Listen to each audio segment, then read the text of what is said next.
In this video, we'll discuss computational thinking. The goal here is to develop a sense of what computers do and how we can use computers to automate solutions to our problems. Computational thinking is about taking our current understanding of the world and describing or representing it in discrete, manageable parts that can be expressed to a computer. So first, it's fair to ask, what is a computer? And that's a question that has a lot of correct answers, but ultimately, a computer is a machine that computes, one that does computation. So a computer is a machine that can follow instructions to turn input data into output data. The details of those instructions, those inputs and those outputs, those all depend on the context of our problem though. So a computer is a machine that automates the general idea of following a process to transform information. So depicted here is a simplified view of a computer known as the von Neumann model. It's a model of a stored program digital computer. This captures the basic design of a general-purpose computation machine, one that stores instructions in memory and automatically processes through them, following each one in turn. The simplified von Neumann model can be broken down into two parts displayed here. On the left, you can see we have the CPU, or the central processing unit. This is the brain of the computer, the thing that does all of the computation. And on the right, we have the computer's main memory. This is where the instructions of our program are stored, as well as the data that those instructions will operate on. These instructions are stored as ones and zeros, representing a sequence of very small operations. Things like move this bit here, flip that bit there, add these bytes together. Things a computer knows how to do innately. The CPU's job is to load and follow those instructions, so it's broken down into two main subunits. We have the control unit, which is there to understand the instructions, and the arithmetic logic unit, which does the actual work. So CU and ALU for short. You can think of it like the ALU knows how to do a bunch of very small specific operations, and the CU is in charge of determining which ones to use and where to use them. So the program that we write is stored in memory as a sequence of very small steps. It's loaded into the CU and processed by the ALU. To facilitate the process of computation, inside the control unit there is a very small piece of memory known as a program counter. It's very small and very fast type of memory called a register that's directly connected into the CPU. The purpose of the program counter register is to keep track of where in memory our last instruction came from, kind of like a bookmark. So in order to do computation, we have a cycle that's known as the fetch, decode, execute cycle, where one at a time we move instructions from memory into the central processing unit and execute them. So the first step of this cycle is to fetch. Here the control unit reads the next instruction from memory. So given our program counter, which stores an address in memory, we go to memory at that specific address and read the instruction that's stored there. These are just made-up numbers in this example, but it conveys the idea. The computer fetches the next instruction, which is stored in binary, and loads it into the control unit. Next is the decode step. This is where the control unit determines what is this instruction asking it to do. Are we comparing two values from memory? Are we doing some math? Are we reading input from the keyboard or printing something to the screen? Once it knows that, the control unit can grab the extra information it needs, if any. So if it's doing addition, for example, it might need to grab the values to be added. So the decoding step is where the control unit determines what needs to be done and prepares to do it. But then the next step, execute, is to actually do it. The arithmetic logic unit is built with the hardwired capability to do some very basic operations, like adding or comparing two binary numbers. This set of very basic instructions is called the CPU's instruction set.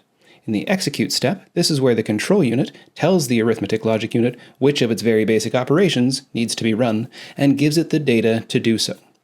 So if the instruction says add two numbers, the ALU will use its addition operation on the two numbers that the CU gives it. From the perspective of the end user, this is the only stage that actually does any real work. Everything else is more or less just overhead in order to make this required step happen. As part of execute, it's also important to note that something we did will usually get stored back into memory. For example, the result of the addition we're doing now might be the input to another step of some larger calculation later. Since the computer is only following one very simple instruction at a time, we'll usually need to build our solutions out of many smaller intermediate steps. So storing the result of execution back into memory is how the process of computation unfolds through time. Note that the place in memory where we're storing things like the results of our addition is separate from where we store the instructions of our programs. It's the same memory, just a different section.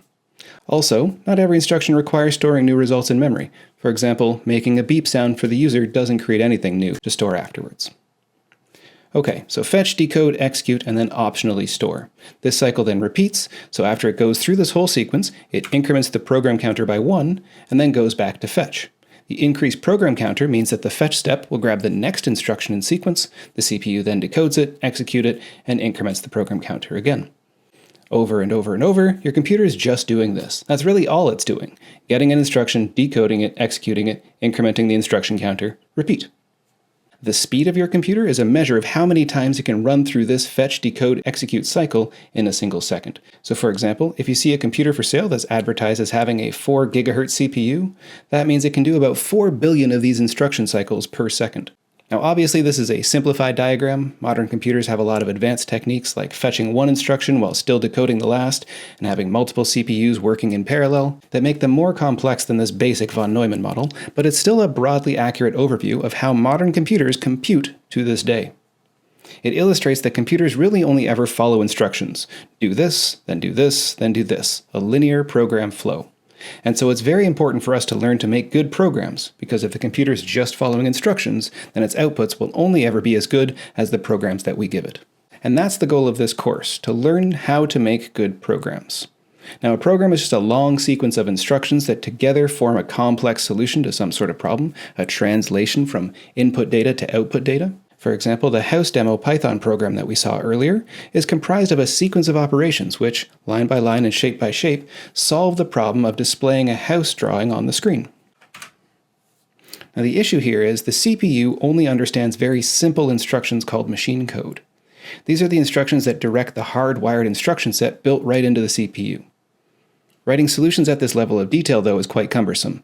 It would be like giving someone directions to the store by saying, step with your left foot, then step with your right foot, then step with your left foot. Fortunately, programming nowadays doesn't involve any of this low-level detail. It's all been abstracted away by generations of computer scientists and engineers that came before us.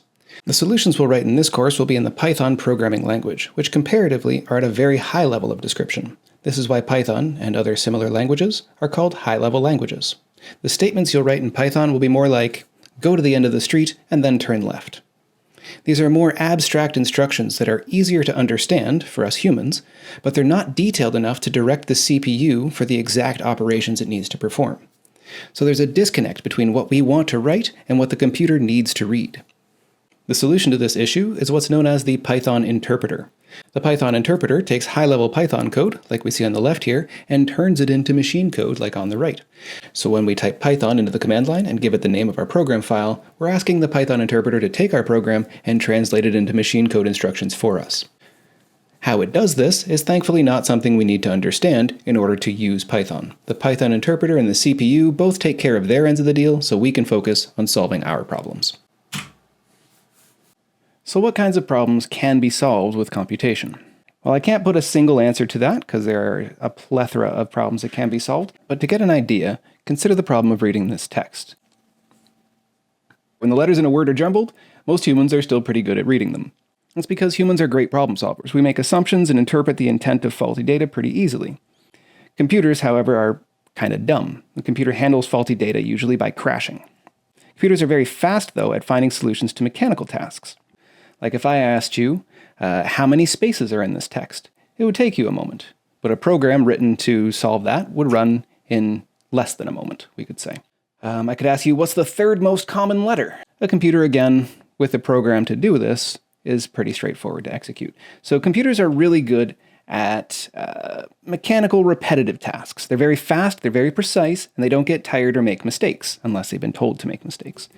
But generally speaking, so far at least, they don't have thoughts of their own. They're not necessarily creative or adaptable, unless we teach them how to be, and they can only really follow very specific instructions. So the job of the computer scientist, or programmer, is to design and express solutions to problems in such a way that a computer can follow them along explicitly. And this brings us to the tenets of computational thinking. Computational thinking is the discipline or mindset of the computer scientist. It's how computer scientists take problems and turn them into solutions that can be computed. Computational thinking is about formulating problems as precisely as possible, thinking creatively about the domain of the problem to find potential solutions, and then designing and expressing those solutions with such clarity and precision that even a dumb old computer can follow them. Computational thinking goes beyond just making programs, though. It's a very useful life skill in general. It gives us strong problem-solving abilities, it teaches us to use logical and analytical thinking in our daily lives, it gives us confidence when dealing with complexity, a tolerance for managing ambiguity, and persistence when working with difficult problems. So the core elements of computational thinking are decomposition, pattern recognition, abstraction, and algorithm design. These are not a sequential set of steps, nor an exhaustive list of cognitive strategies you could employ, but these 4 tenets of computational thinking offer us a robust framework and a vocabulary to discuss computational problem solving. So let's walk through each of them in turn, starting with problem decomposition. So how do you solve a 1,000-piece jigsaw puzzle? One piece at a time? Think about it for a second. You've opened the box, you've dumped out all the pieces, and then what? The problem's too big to solve all at once. If you take any random piece, there's 999 other pieces to consider attaching it to, in 16 possible orientations. To try them all would take over 2 hours just for the first piece. Continuing this exhaustive process for the whole puzzle, timescales quickly blow out of proportion. So we can't try all the possible options, it's an infeasible strategy. And the thought of keeping track of all those combinations strains the mind. So what do? We decompose our problem, dividing it down into smaller subproblems. You might start by looking for the corner and edge pieces, and then try to figure out how the frame fits together, and then maybe find the pieces with bright colors or recognizable shapes, try to fit all the yellows together, for example, and then once you've built those different areas of the puzzle, you find out how to fit them together to create the overall picture. This is the idea behind problem decomposition. We take a complex task and divide it into simpler subproblems. You end up with more problems, but each one of them is easier to solve, and if they're not easy enough, we can just keep dividing. Then, once we've solved all the subproblems, we can combine all of our sub-solutions to create a solution to the overall problem. The image here is a whimsical assembly line that produces handmade tortilla shells. There's a lot of steps that go into taking a bunch of raw ingredients and making them into a final product, so rather than describing a single tortilla-making robot, we decompose the problem into its constituent parts. Each robot in this image is solving one small task of the overall problem. One robot for mixing, one for kneading the dough, one for putting the dough in the oven, and another for taking it out. The overall solution is then brought about by combining the work of each of these individual parts, in this case through the motion of conveyor belts. But notice that the task for each individual robot is just a single step. Each task can be described succinctly, and if necessary, we can repair one robot without having to maintain all of the others around it. So through problem decomposition, we take a large problem and we divide it into smaller sections, each of which may still need to be divided again and again until we have simple tasks that are easy to solve. And by solving those simple tasks, we can accumulate solutions to these sub-problems, which we can then combine to solve our original goal. Next, we have pattern recognition, which is something humans are great at. It's about finding consistencies amidst the myriad problem elements that generally look like chaos before you find those patterns. So if we can find a pattern that's consistent among several problems, what that means is we can often create a single general solution that solves them all. If we can see patterns to our problems, then we can often automate repetition into our solutions. This means we can describe our solutions succinctly and let the computer handle all the boring legwork. For example, instead of individually describing every dish that needs to be washed, we can say, for all 20 dishes in the sink, wash each one. Pattern recognition also helps us find ways of applying existing solutions to new problems. So for example, once you learn to drive a car, you can figure out how to drive a second car. Most cars aren't that different. But what about driving a truck? There are some differences, but there's still some similarities. You still know how to work the pedals, for example, how a steering wheel works. You may have to add some new steps or considerations, moving from an automatic to a manual transmission, dealing with the new shape of the vehicle, but the core basic components of driving a vehicle are still there. So our brains can reuse a lot of the training it already received and apply it to this new task. And that's the idea behind pattern recognition. We're looking for commonalities among our problems so we don't have to tailor-make an individual solution to every single step. We can create a general solution and fit as much of the common pattern into that solution. So for example, the top image here is what's known as Sierpinski's triangle. This is just a fractal pattern of repeated triangles inside other triangles. So you can see it starts with one triangle that has 3 triangles inside of it, and then each one of those triangles has 3 triangles inside of it, and each of those has 3 inside of it, etc., etc. And you can go down until you run out of pixel fidelity. But despite in theory having an infinite depth, we can describe the shape succinctly by describing the pattern that creates it. The bottom image is also a Sierpinski triangle, but slightly different, containing lines from the center of each triangle to each of its subtriangles. By recognizing that trees have a similar fractal design, we can rotate this triangle to represent a tree instead, where each branch branches into 3 smaller branches at each node. Maybe this is not a super practical example, but hopefully it's a visually memorable way to remember that patterns mean reuse. The third tenet of computational thinking is abstraction. It's the idea of taking all sorts of unnecessary details and simplifying the problem down to just the important ones. So abstraction in general is the process of taking away or hiding characteristics from something in order to focus our attention to an essential set of characteristics, just those that are relevant to the problem at hand. So for example, from this image here, we have 2 views of a toaster. You can see on the left we have the blueprint schematic for developing a toaster, but on the right we have effectively the user interface for a toaster. Obviously, one of these is far simpler than the other. In order to make toast, you don't have to know all the parts that go into making a toaster, you just need to know, pull the lever, and wait. And this is the idea behind abstraction. Abstraction is a way of allowing complexity to exist without it getting in the way of our comprehension. We use abstraction everywhere in life. Like when someone asks, "Can you drive to the store and get some bread?" There's a lot of tiny important details involved in driving a car, but they're not necessary to the issue of needing to get bread. They're still necessary to the action of going and getting the bread. You still need to press the pedal to drive the car. But when discussing it, all of those details are abstracted away, allowing us to discuss driving as just a single word in the higher level problem. I can drive to point A, then I'll drive to point B, and then I'll drive back home. So abstraction simplifies complexity by hiding unnecessary details, often behind a simplified interface or label. This allows us to tackle larger problems without being overwhelmed by the scale of them. As we solve smaller parts of those larger problems, those solutions become abstracted ideas, which can then be used as simple building blocks in our larger solutions. And the last component of computational thinking is known as algorithmic design. Now, an algorithm, if you've never heard the term before, is a step-by-step sequence of instructions that solves some sort of problem. It's a way of going from inputs to outputs in a finite number of steps. Each step needs to be as precise and unambiguous as possible so we can get from A to B without making any assumptions. An obvious example of an algorithm is a recipe. Having a recipe means you can make a cake without understanding the chemistry behind how a cake forms. You just follow the instructions, step by step, exactly as described in the recipe, and at the end, you have a cake. When baking, as with algorithms, the sequential order of steps is important. For example, you need to mix your ingredients before you heat them. Otherwise, what you end up with won't be cake. Similarly, the details need to be precise. If you don't have all the right ingredients, or even if you just add too much salt, that can really ruin your cake. So instructions should be clear and unambiguous. For example, a recipe might say, preheat the oven to 350 degrees Fahrenheit, then cook for 30 minutes, rather than just saying, now put the cake in the oven and wait. If instructions in a recipe are ambiguous, it leaves room for human error. But if the instructions are specific and detailed and unambiguous, then you don't have to make any guesses or assumptions in order to complete the task. This is an algorithm. Again, an algorithm is a sequence of unambiguous, detailed instructions that take us from some input to some output. Now, when designing algorithms for a computer, you'll save a lot of time and headache by planning your solutions before you start coding. That is, it's important to consider the design of these algorithms rather than just the coding of programs.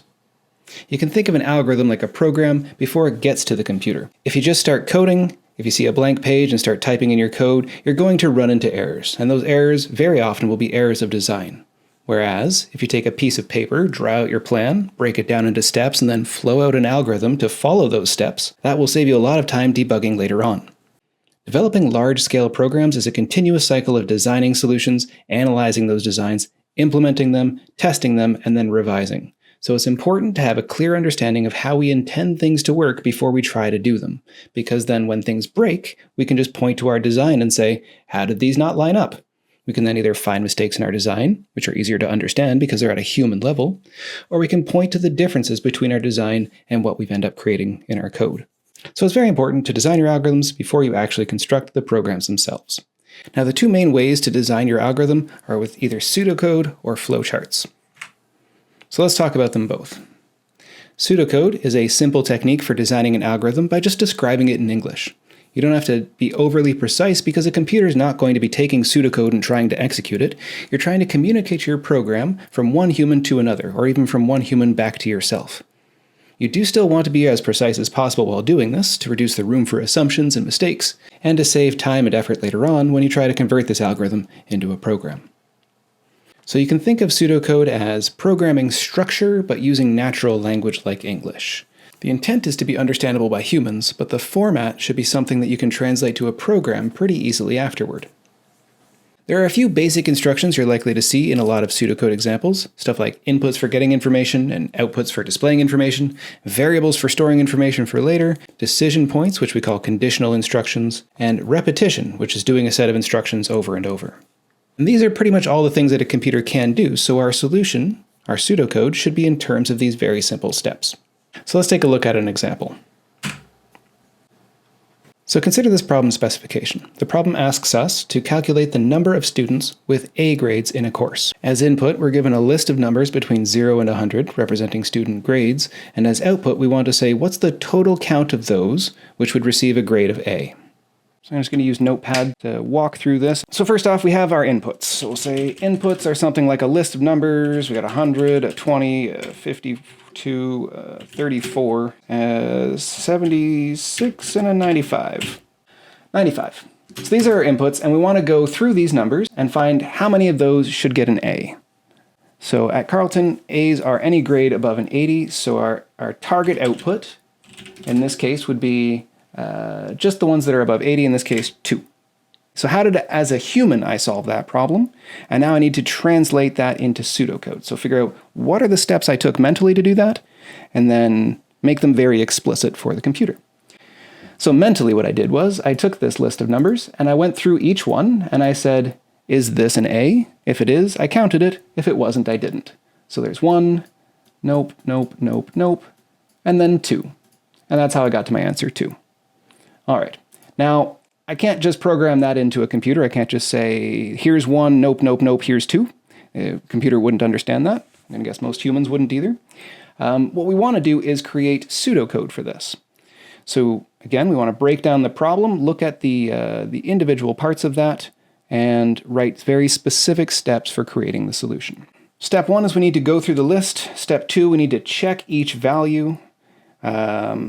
Step 3, I guess, is counting all the ones that are above 80. And step 4 is outputting the count at the end.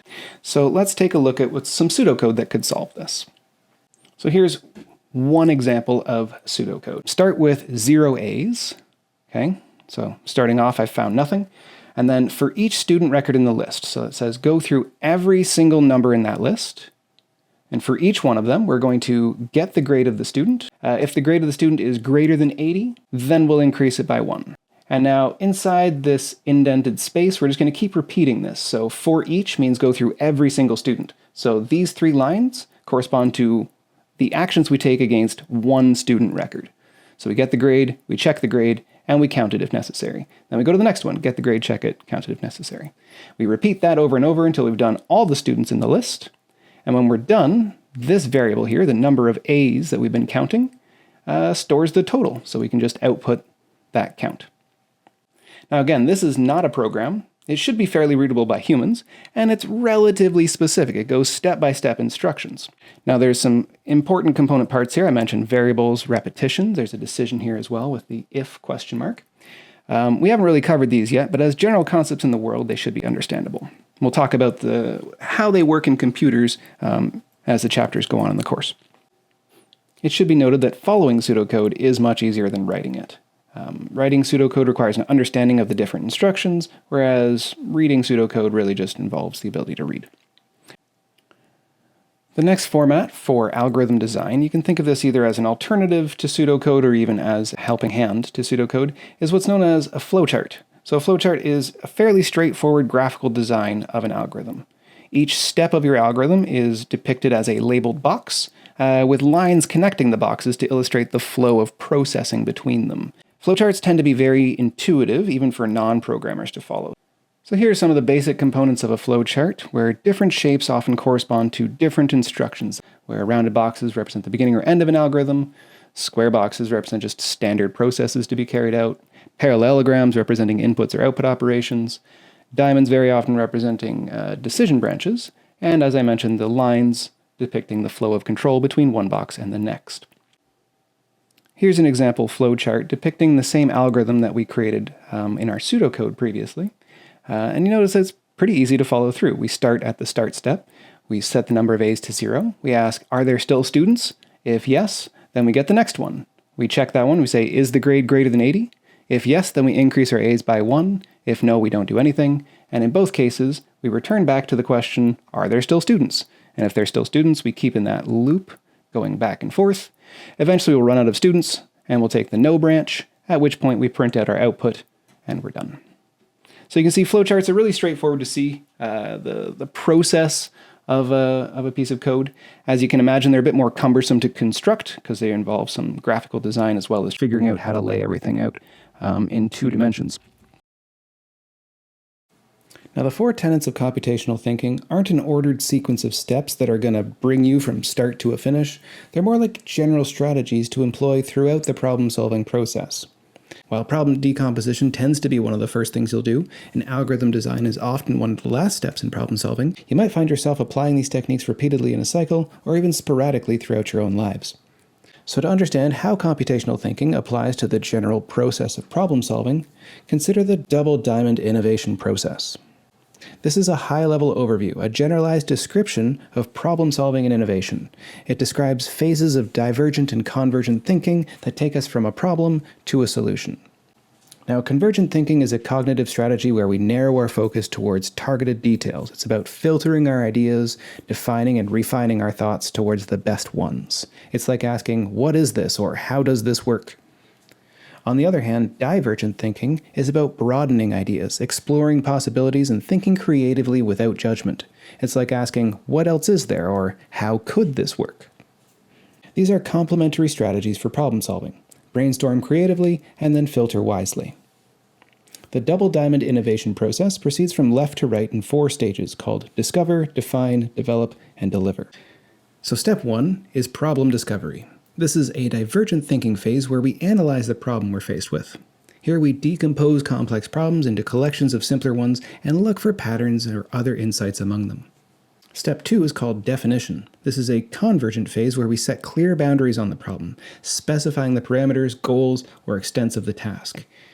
Here we abstract away unnecessary details of the problem and focus on just the relevant ones to create a coherent definition of the task we're trying to solve. Step 3 is development, or sometimes ideation. This is the divergent phase of solution development, where we brainstorm or explore possible options. Here we might design multiple algorithms or approaches, trying new ideas, and iterating on our potential solutions. Then step 4 is delivery, and this is the convergent phase of solution development, where we take our best solution and implement it. In programming, this is where we translate our pseudocode algorithm into Python code and test that it actually works the way that we expect. Now, this paints a pretty rosy picture about the problem-solving process, one without self-doubt, detours, or other setbacks, where we move smoothly from discovery to delivery as if every challenge unfolds in a neat and structured way. But in reality, problem-solving is rarely a straight path. We often circle back and forth along this timeline, revisiting assumptions and refining our approach as our attempts at solutions reveal new insights. And that's okay. Iteration is part of the process. The best solutions aren't always the first ones we think of, but the ones that we've refined through exploration, failure, and adaptation. At its heart, computational thinking is about making the overwhelming manageable. It's about taking something that seems impossible, like solving a 1,000-piece puzzle or writing a program from scratch, and transforming it into a series of simple, solvable steps. And this goes beyond just learning to program computers. Life is full of complex challenges, and the ability to deconstruct, analyze, and systematically solve problems is a skill that you can employ in all of your pursuits. So as you move forward in this course, keep that in mind. You're not just learning how to code, you're learning how to think. And that's it for this video. Consider taking a moment to pause and reflect, or just autoplay into the next one. Either way, it's your call. Don't forget to blink, and I'll be waiting in the next video.